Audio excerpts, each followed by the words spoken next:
को इस रास्ते पे सक्सेसफुल होना है कि मतलब आपको आईआईटी में पहुंचना है, आईआईएम्स में पहुंचना है, मेडिकल में टॉप कॉलेज में पहुंचना है, तो क्या चाहिए? डेडिकेशन। हार्डवर्क से काम हो जाएगा। आराम से सोचो, आराम से सोचो। ये जो सोच है ना हमारी, वो बड़ी खतरनाक बनी हुई है। उसी सोच पे क्वेश्चन मार्क लगाना है। हार्डवर्क सबसे ज्यादा कौन करता है? एक रिक्शे वाला, लेबरर। सक्सेसफुल हो जाता है वो? ऐसे बच्चे देखे हैं जो बहुत हार्डवर्क करते हैं और तब भी नहीं हो पाता उनका, और ऐसे बच्चे हैं जो इतना हार्डवर्क नहीं करते हैं, अपनी लाइफ में एक बैलेंस बनाते हैं, मतलब घूमते फिरते भी हैं, मजे भी करते हैं, साथ साथ में पढ़ाई भी करते हैं और वो टॉप कर जाते हैं। तो इसका मतलब क्या है? हार्डवर्क पे क्वेश्चन मार्क लगाओ। हार्डवर्क इंपॉर्टेंट है, लेकिन हार्डवर्क भी अगर सही डायरेक्शन में ना किया जाए तो बकवास है। समझ रहे हो? सक्सेस यहां है, आप वहां भाग रहे हो पूरी जान लगा करके पागलों की तरह। कभी सक्सेसफुल हो सकते हो? हार्डवर्क तो कर रहे हो, क्यों नहीं हो सकते? डायरेक्शन ही गलत है। सबसे पहले क्या चाहिए? एक सही डायरेक्शन चाहिए, सबसे पहले, मोस्ट इंपॉर्टेंट। मतलब कि जिस डायरेक्शन में हम भाग रहे हैं, पहले हमको उसको समझना है कि हम सही डायरेक्शन में भी भाग रहे हैं या इसलिए भाग रहे हैं क्योंकि सब भाग रहे हैं। या ये कहो, हो सकता है ये जो सब भाग रहे हैं उसमें से कुछ लोगों के लिए वो डायरेक्शन सही हो, हमारे लिए गलत हो। समझ पा रहे हो? पता कैसे चलेगा कि कैसे पता लगेगा? एक्सीलेंट। देखो क्या है, सिर्फ दो पैरामीटर्स हैं जिसके ऊपर हमको दिमाग लगाना है। एक है कंपटीशन, एक है कंसंट्रेशन पावर। जहां पर भी कंपटीशन ज्यादा है, मतलब क्या है कि वहां पर लाखों बच्चे ट्राई कर रहे हैं, होना कितनों का है? 1%, 2%, 3%। रियलिटी है। मैं कुछ भी हाइपोथेटिकल बात नहीं करूंगा। क्या ये जो लाखों बच्चे ट्राई करते हैं, कोई भी ये सोच करके ट्राई करता है, लाखों रुपए जा करके कोचिंग इंस्टीट्यूट में स्पेंड करता है कि मेरा नहीं होगा? देखो कितना मजेदार है। मतलब लाखों को यह लग रहा है कि हमारा हो जाएगा।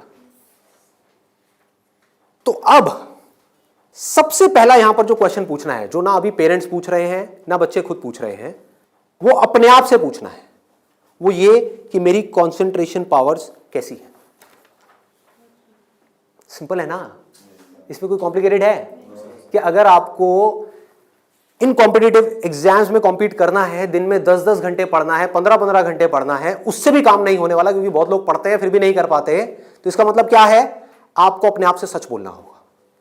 अब ये बड़ा टेढ़ा काम है, क्योंकि दुनिया में हमारी आदत क्या पड़ी हुई है? झूठ बोलने की। किसी से भी जाकर के पूछो, हाँ भाई तेरे में पोटेंशियल है, कर लेगा आईटी? हाँ मैं तो कर लूंगा, मैं तो कर लूंगा। फिर हुआ क्यों नहीं?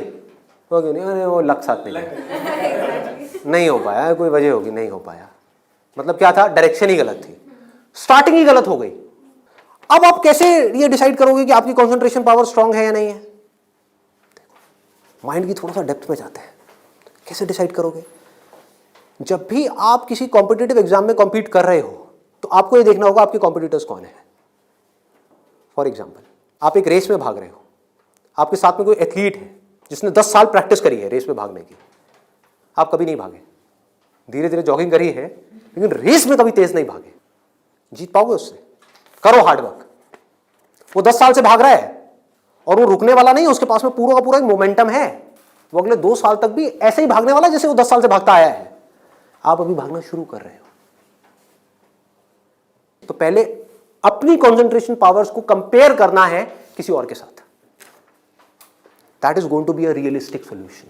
एक है थियोरेटिकल सोल्यूशन। थियोरेटिकल क्या है? माँ बाप कह रहे हैं बच्चों को भागो, बच्चे भी अंदर से कह रहे हैं भागो। यही हो रहा है। करेंगे करेंगे करेंगे करेंगे करेंगे, चार्ज अप हुए पड़े हैं पागलों की तरह। इनको ये नहीं समझ पा रहा कि मेरे अंदर वो स्ट्रेंथ है भी या नहीं है। बहुत बारीक बात है, अगर इसको हमको समझ आए तो। एक बॉक्सिंग रिंग में आप हो, ठीक है, तो सामने देखो कि जो बॉक्सर है वो है कौन जिससे आप लड़ने के लिए जा रहे हो। इसी को तो कंपटीशन बोलते हैं। तो अगर उस कंपटीशन को आपको जीतना है, और जीतना ही है, हारना किसको है? किसको अपने माँ बाप के पैसे डुबोने हैं? किसको अपनी लाइफ खराब करनी है? जीतना ही है। तो जीतने का क्या तरीका है? पहले अपने कॉम्पिटिटर्स की स्ट्रेंथ को समझ जाओ। समझ लो कि आप कॉम्पीट कर किसके साथ में रहे हो। वो कैसे समझोगे? रियलिस्टिकली अपने आप से पूछो, अपने स्कूल के बैकग्राउंड के बेस पे या जो भी आज तक आपने किया है उसके बेस पे।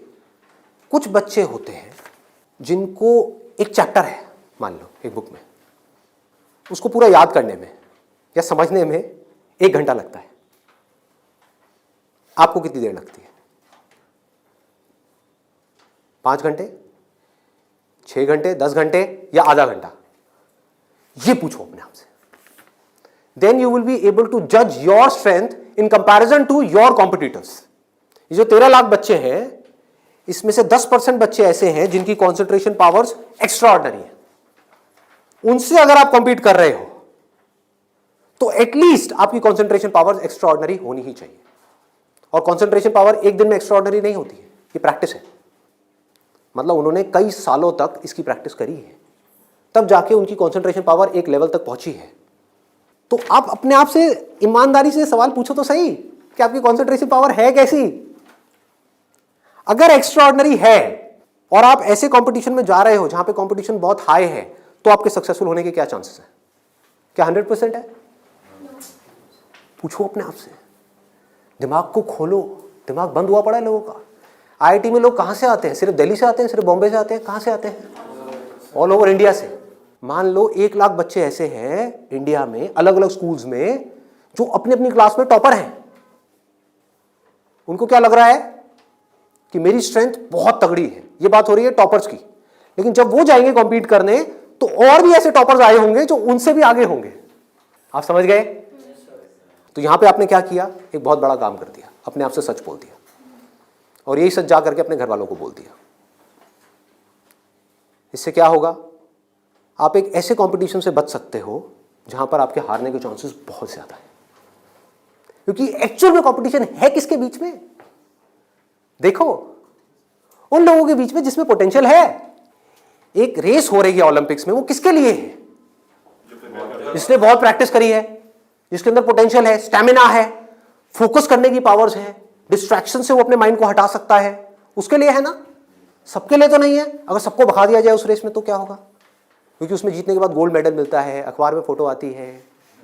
अखबार में फोटो आती है ना, इन कोचिंग इंस्टीट्यूट्स की फोटो आती है, नाम लिखे होते हैं, ऑल इंडिया रैंक ये है, ये है, ये है। उसको देख करके क्या होता है माँ बाप की हालत? उनको उसकी फोटो नहीं दिख रही होती, अपने बच्चे की फोटो दिख रही होती है। यहाँ पे आने वाले इतने साल बाद मेरे बच्चे की फोटो होगी, मेरी बेटी की फोटो होगी, उसकी ये रैंक होगी। यहाँ से क्या हो रहा है? हम अननेसेसरी अपनी एक ख्याली दुनिया खड़ी कर रहे हैं। पेरेंट्स ने अपने दिमाग में एक ख्याल बना लिया। अब यहाँ तक प्रॉब्लम नहीं है, उन्होंने वही किया जो होना था, सबके साथ होता है। कौन नहीं चाहेगा? गड़बड़ कहाँ हुई? आप भी इस खेल को नहीं समझ पाए, आप समझ ही नहीं पाए हो क्या रहा है। ये जो कोचिंग इंडस्ट्री है आज की डेट में 1.5 लाख करोड़ की इंडस्ट्री है। ये पैसा कहाँ से आ रहा है? हम सब से आ रहा है, हमारी जेब से आ रहा है। तो अगर इस खेल को हम समझ जाएं, हमारे पेरेंट्स नहीं भी समझ पा रहे क्योंकि वो तो सपने देखेंगे ही, और हम जाकर के बोले ये सपना आप अभी रोक दो, इस पे लगाम लगाओ, देखो पहले कि आपका बच्चा कहां स्टैंड करता है। गाड़ी आपके पास में 800 और कॉम्पीट करने की बात कर रहे हो फेरारी वालों से, बट इसका मतलब ये नहीं है 800 बुरी है। आप समझ गए मेरी बात? रेस में बुरी है, बट दिल्ली की सड़कों पे, पुरानी दिल्ली में फेरारी अच्छी है, 800 अच्छी है, 800 अच्छी है, ज्यादा सक्सेसफुल है। बट वही अगर उस रेस में चली जाए जिसमें सब भाग रही हैं और सारी 800 नहीं है, फेरारीज है, एक से एक फेरारीज है, किसमें कितनी आग लगी हुई है वो आपको पता ही नहीं है। आप समझ पा रहे हो? कोई आ रहा है कहीं से, उस बच्चे में कितनी आग है और कितना पोटेंशियल है वो आप सपने में भी नहीं सोच सकते, और आप उससे लड़ने की बात कर रहे हो। किस बेस पे? क्योंकि मेरे घर वालों ने ये सपना देखा है और मुझे सपने को सच करना है। पोटेंशियल है या नहीं है? पूछो अपने आप से, तो आपको क्लियर कट जवाब मिलेगा। Clear cut. 10% लोग ऐसे होते हैं जिनमें एक्चुअल में पोटेंशियल है इन एग्जाम्स में कॉम्पीट करने का। तो if you are there in that top 10% category, तो अब आपका हार्डवर्क यहां पे काम आने वाला है। Depending upon your hard work, बशर्ते आपके अंदर पोटेंशियल हो। फॉर एग्जाम्पल फेरारीज की रेस हो रही है, उसमें आपने पूरी जान लगा दी, एक सेकंड के लिए भी डिस्ट्रैक्ट नहीं हुए। ठीक है, डिस्ट्रैक्ट होने में 1 सेकंड लगता है। डिस्ट्रैक्शंस वाला मेरा सेशन है पावर ऑफ फोकस, वो देखा होगा आप लोगों ने। बहुत तरह की डिस्ट्रैक्शंस है। मान लो आप हो तो फेरारी, लेकिन डिस्ट्रैक्ट हो गए, रुक गए, रेस यहां हो रही है, आप यहां चले गए, आउट है कि नहीं? तो आपको पूरी तरह से फोकस्ड रहना पड़ेगा, हार्डवर्क करना होगा, डेडिकेशन चाहिए, डिजायर चाहिए, सब कुछ चाहिए। लेकिन सबसे पहले क्या चाहिए? इंजन में दम होना चाहिए, अंदर वो पोटेंशियल होना चाहिए, एक्स्ट्रा ऑर्डिनरी कॉन्सेंट्रेशन पावर्स होनी चाहिए। ये बात हमको समझ क्यों नहीं आ रही है? अब क्यों चाहिए कॉन्सेंट्रेशन पावर्स? कभी सोचा है? दो तरह के काम है इस दुनिया में, एक वो जिसमें हमारा इंटरेस्ट है, दूसरा वो जिसमें इंटरेस्ट नहीं है। जहां इंटरेस्ट नहीं है वहां पर कंसंट्रेशन पावर्स का स्ट्रांग होना बहुत जरूरी है, जहां है वहां पर नहीं है, क्योंकि वहां तो ध्यान लग जाता है। वीडियो गेम खेलने के लिए कंसंट्रेशन पावर चाहिए क्या? क्यों? क्यों? इंटरेस्ट है तो वहां पर कंसंट्रेशन हो जाता है, खेलने में कंसंट्रेशन हो जाता है, और बहुत सारी चीजों में कंसंट्रेशन हो जाता है। पढ़ाई में हमें कंसंट्रेट करना पड़ता है और चाहिए ही चाहिए, क्योंकि पढ़ाई में 99.99% लोगों का इंटरेस्ट नहीं होता, तो कैसे पढ़ाई में क्रैक कर पाएंगे? तब जब अपने ध्यान को ऐसी जगह पे रोकना आता हो जहां पे हमारा इंटरेस्ट नहीं है। और ऐसी स्ट्रेंथ कितने लोगों में होती है? सच सच बताना आज, मतलब ईमानदारी से, आप में से कितने हैं यहां पर जो आप क्लेम कर सकते हो कि मेरी जो कंसंट्रेशन पावर्स हैं वो एक्स्ट्राऑर्डिनरी है? ऑनेस्टली आपकी है? Let's give a big hand for it. हम सब में से सिर्फ एक की, और ट्राई कौन करते हैं? सब करते हैं। मेजॉरिटी ऑफ पीपल, सब तो नहीं कह सकते, मेजॉरिटी ऑफ पीपल करते हैं। है ना खतरनाक खेल? और एक बहुत बड़ी चीज हुई है अभी यहां पर, आप में से सिर्फ एक ने अपना हाथ उठाया, बाकियों ने नहीं उठाया। इसका मतलब आपने क्या किया? सच बोल दिया, एक्सेप्ट कर लिया। अगर अपने घर पे भी एक्सेप्ट कर लो तो क्या होगा? खेल शुरू होने से पहले ही खत्म हो जाएगा। अगर ये मेजॉरिटी ऑफ बच्चों को समझ आ जाए, इंडिया में लाखों बच्चे मेरी वीडियोस देखते हैं, उनको ये समझ आ जाए और वो अपने आप से सच बोल दें, अपना हाथ ऊपर ना करें, अपने घर पे जाकर के बोल दें मेरी कंसंट्रेशन पावर एक्स्ट्रा ऑर्डिनरी नहीं है। हाँ, मेरी क्लास में कुछ 4 बच्चे हैं, उनकी है, वो भी कॉम्पीट करने जा रहे हैं, उनको करने दो।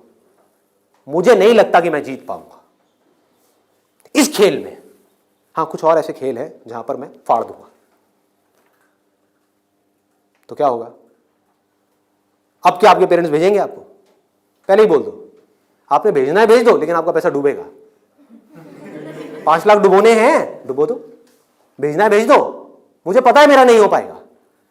ये झूठ है, ये नेगेटिव थिंकिंग है, या ये रियलिस्टिक थिंकिंग है? देखो समझो, realistic thinking, that is the biggest thing जो हमको समझना है।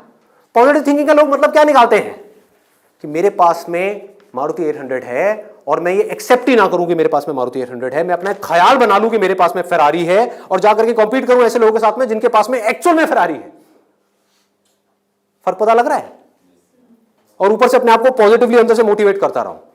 घर वाले भी मुझे रोज फोन करके, नहीं बेटा तू कर सकता है, कर सकता है, कर सकता। रियलिटी को देखो ही ना, अपनी स्ट्रेंथ को देखो ही ना, अपनी आंखें बंद कर लो, सच बोलो अपने आप से। जीत सकते हो तो लड़ो, नहीं जीत सकते तो कोई ऐसी जगह पे जाओ जहां पे आप जीत सकते हो, या बेटर स्टिल जहां पे कोई कंपटीशन ही ना हो। आगे बढ़ते हैं। दूसरा क्या है? ये तो हो गई पहली कैटेगरी, एक्स्ट्रा ऑर्डिनरी, जो यहां पर अभी कोई भी नहीं मिला, सिर्फ एक मिला है। दूसरा है ऑर्डिनरी। 90% लोग एक क्लास में, 90% स्टूडेंट्स इंडिया में वो इस सेगमेंट में आते हैं। अब मजे की बात क्या है, ये जो कोचिंग इंस्टीट्यूट्स हैं, इनकी दुकानें कैसे बच्चों से चल रही है? ऐसे बच्चों से। कुछ रोल मॉडल्स दिखा करके, देखो हमारे इंस्टीट्यूट से ये है, उन्होंने ये कर दिया, जनता को लेकर के आएंगे, जितनी ज्यादा भीड़ आ जाए उतना अच्छा। तो इस पूरी प्रॉब्लम को अगर सॉल्व करना है तो कौन करेगा? एक स्टूडेंट ही कर सकता है। आप चाहो तो स्टैंड ले सकते हो। स्टैंड मतलब क्या? सच बोल दो। ऑर्डिनरी लोग 90% ये कहां जा रहे हैं? हाईली कॉम्पिटिटिव फील्ड्स में जा रहे हैं। क्यों जा रहे हैं? क्योंकि सब जा रहे हैं, क्योंकि उन्हें लग रहा है कि मेरा हो जाएगा। मैं ये नहीं कह रहा कि अगर आप ऑर्डिनरी हो और एक हाई कॉम्पिटिशन वाली फील्ड में जा रहे हो तो आपका नहीं होगा। I am not saying that the possibility is 0%, I am saying possibility is 1%। Genuine है वो भी तब है अगर आप मेहनत करो तो। अगर वहां जाकर के मेहनत ही ना करो तब तो बिल्कुल नहीं होगा। अगर आप बहुत मेहनत करो तो 1%। क्योंकि मैं हिम्मत नहीं तोड़ूंगा ऐसे लोगों की। लाखों ऐसे स्टूडेंट्स हैं जो आज की डेट में ऐसा कर रहे हैं। बट ये वीडियो मैं सिर्फ अभी करंट सिचुएशन के लिए नहीं बना रहा, मैं आगे तक देख रहा हूँ। आने वाले 20 साल, 50 साल, 100 साल आगे तक देख करके चल रहा हूँ कि इंडिया की प्रॉब्लम्स का अगर हमको सोल्यूशन निकालना है, अनएम्प्लॉयमेंट का सोल्यूशन निकालना है, डिप्रेशन का सोल्यूशन निकालना है, तो वो सोल्यूशन क्या है? मेरी सोच